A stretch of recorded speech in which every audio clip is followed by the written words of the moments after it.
Shema everyone and welcome back to Who News, a monthly interactive series bringing you updates and reaction from the world of Doctor Who, as well as various subsections that you can get involved with. Be sure to click like and subscribe for more Doctor Who videos and check out our gaming channel for Doctor Who Let's Plays, and also follow us on social media. If you want to support our channel, you can do so by going to coffee.com/skybotfilm or join us on Patreon at patreon.com/skybotfilm. But we have a lot to talk about this month, so we're going to jump on into the Who News. Last month, Doctor Who had a panel at the San Diego Comic-Con at home, which I watched on this channel, so be sure to check out my reaction to that. In the panel, it was revealed that Series 13 will be a continuous 6-part story. Part of this is due to them not being able to make a full series due to COVID.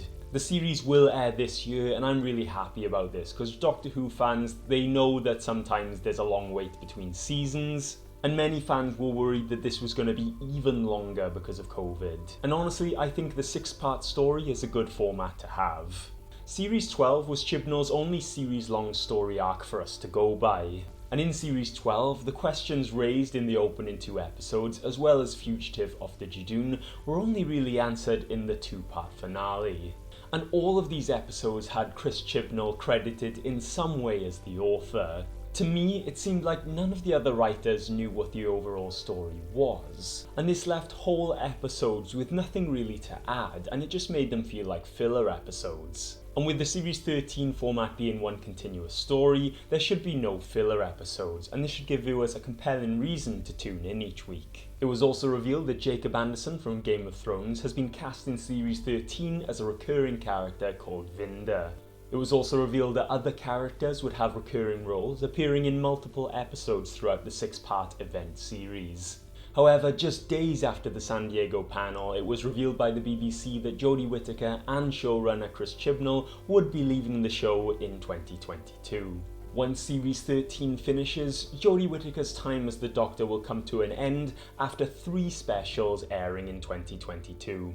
2 of these specials likely came from the initial 8 episodes that were in production for Series 13, while the 3rd and final special was asked for by the BBC to celebrate the BBC's 100-year anniversary. Given that we've had 2 New Year's Day specials under Chris Chibnall, I think it's most likely that the first special will be on New Year's Day 2022, followed by a second special at around Easter time, with the 3rd and final special coming in at around October, as the BBC was formed on October 18th, 1922.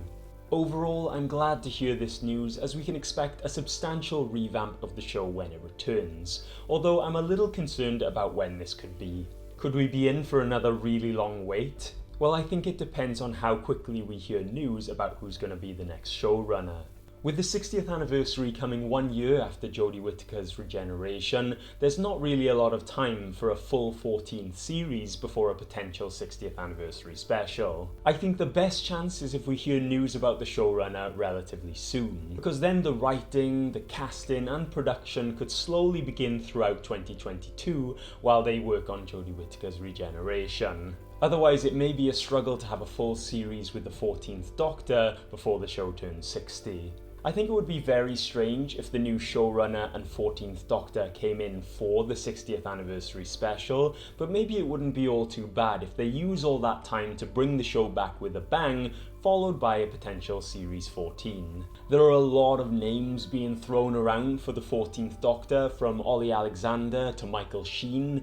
As a Welshman, I would love to see Michael Sheen in the role, and Shaq said that if he was cast in the role, he would tune in to watch it, and Shaq doesn't even like Doctor Who. But we'll have to wait and see who will be next to take flight in the TARDIS. Be sure to leave a comment down below telling us your choice of the next Doctor and the next showrunner. In other news, Doctor Who spin-off The Sarah Jane Adventures will be coming to BritBox on August 19th. All series of the show from Series 1 to Series 5 will be available to stream, and I used to love watching this show while waiting for Doctor Who to come back. and I do believe the show was well prepared to continue for many more years if it weren't for the sad passing of Elizabeth Sladen. I think it's unusual for this spin-off to land on BritBox, as the other Doctor Who spin-off Torchwood returned to BBC iPlayer just last year in 2020. This means that most shows since Doctor Who returned in 2005, including Doctor Who, Torchwood and Class, are available on BBC iPlayer, with the exception now of the Sarah Jane Adventures, which will be on BritBox.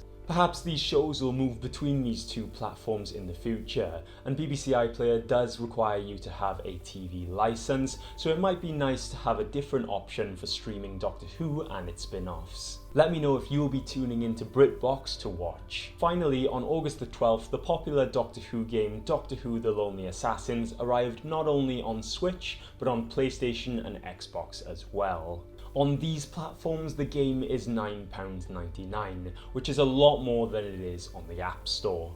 And given that it was designed to be a mobile game, I think it would be strange playing it with a controller. The Switch version, as it's a handheld console, does have a portrait mode, but it's still more expensive than on the App Store. For me, I would only get the console version of this game if it was on sale, or perhaps if it came bundled with the upcoming Doctor Who game, Doctor Who The Edge of Reality. So we're now going to take a look on the time-space visualizer, and with all the news that came in from San Diego Comic-Con, I'm now going to be reading your reactions. This first comment is from Jack Robbins, who says, "I'm glad we finally have something. So sad not to hear her say, 'This is Yaz, Graham and Ryan,' but yes, looking forward to another adventure in the TARDIS." Yeah, I'm really looking forward to it too, and I think since we hadn't heard about any news of Series 13 for so long, it was nice to have the trailer.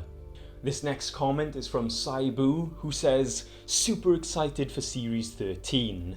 I'm just as excited to see more Doctor Who as you are, and hopefully we won't have that much longer to wait." This last comment is from Stephanie Page, who says, "Could Dan be the Doctor and River's future son?" Now this is really interesting. Who knows? Dan is the new character being played by John Bishop. Could he be the Doctor and River's future son? I don't know. We'll have to wait and see. I suppose it's possible, but Chris Chibnall doesn't really continue plots from previous showrunners, but we'll have to wait and see. If you're interested in more Series 13 videos, click like and subscribe, because when the series airs, I'll be doing a weekly review series. I did similar reviews for Doctor Who Series 12, and we had a great time in the comments discussing potential theories like this one, so stay tuned if you're interested. We're now going to move into the Monster of the Month section, and Doctor Who is known for its various Monsters of the Week, and this is the section where we celebrate the various monsters and one-and-done villains from throughout the show's history. Each month, I'll give a ribbon to one monster to elevate their lowly status from Monster of the Week to Monster of the Month. Then, at the end of 12 months, each of the 12 Monster of the Months will have a chance to win the lucrative Monster of the Year, as voted for by you. And this month, I'm going to be talking about the Slitheen. The Slitheen first appeared in the 2005 episodes Aliens of London, World War III and Boomtown. And they are the most memorable for being the farting aliens. However, to this day, I still feel like they're a little bit underrated, and they could be fairly formidable. They're a species of hunters, and even though the costumes in the show don't allow for it, they're supposed to be very fast.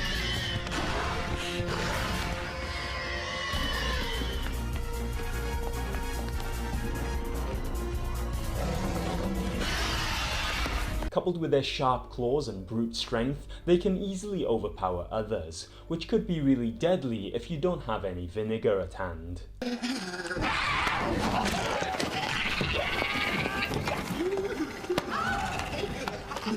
In Doctor Who The Complete History issue 33, it was stated that the Slitheen were considered to return in Series 2 for the Impossible Planet and the Satan Pit. It was the Slitheen that were going to be the human servants instead of the Ood, having been captured and enslaved by humanity at some point in their history.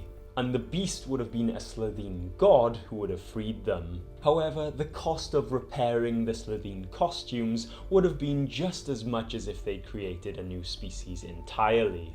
and showrunner at the time Russell T Davies was concerned that their return would take away from the actual plot and from the pioneer spirit that the humans had in the episodes. They would eventually return numerous times in the Sarah Jane Adventures, which is another reason why I've chosen them this month now that the Sarah Jane Adventures will be streaming on BritBox.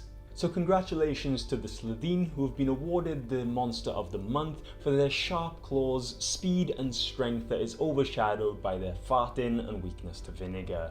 We're now going to go into the biggest library in the universe, the section where I talk about how you can experience Doctor Who content for free.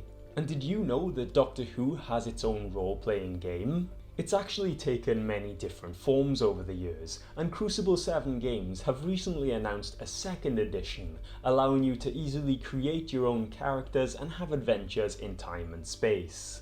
And if you're unfamiliar with how a role-playing game works, be sure to check out our Tales of the Unwanted series to learn more of what it's all about. This edition of the game is currently available for pre-order, but when you pre-order you get the PDF immediately. But a new PDF has been released by Crucible 7 Games for free to get you started. It's called the Einstein Engine and features an adventure that game masters can use. The adventure takes players from the Australian outback of the 80s to Peru in the far, far futures, all while they try and figure out and unlock the secrets of the Einstein Engine.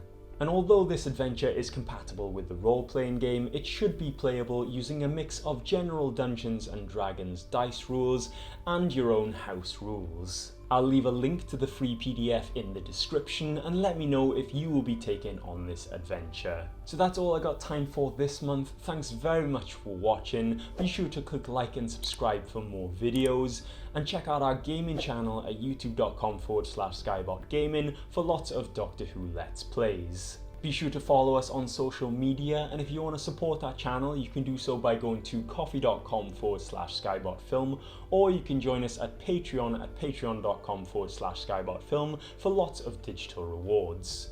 Be sure to leave a comment below for a chance to be featured in the next Who news, and with all that said and done, thanks very much for watching and I'll see you next time. Bye!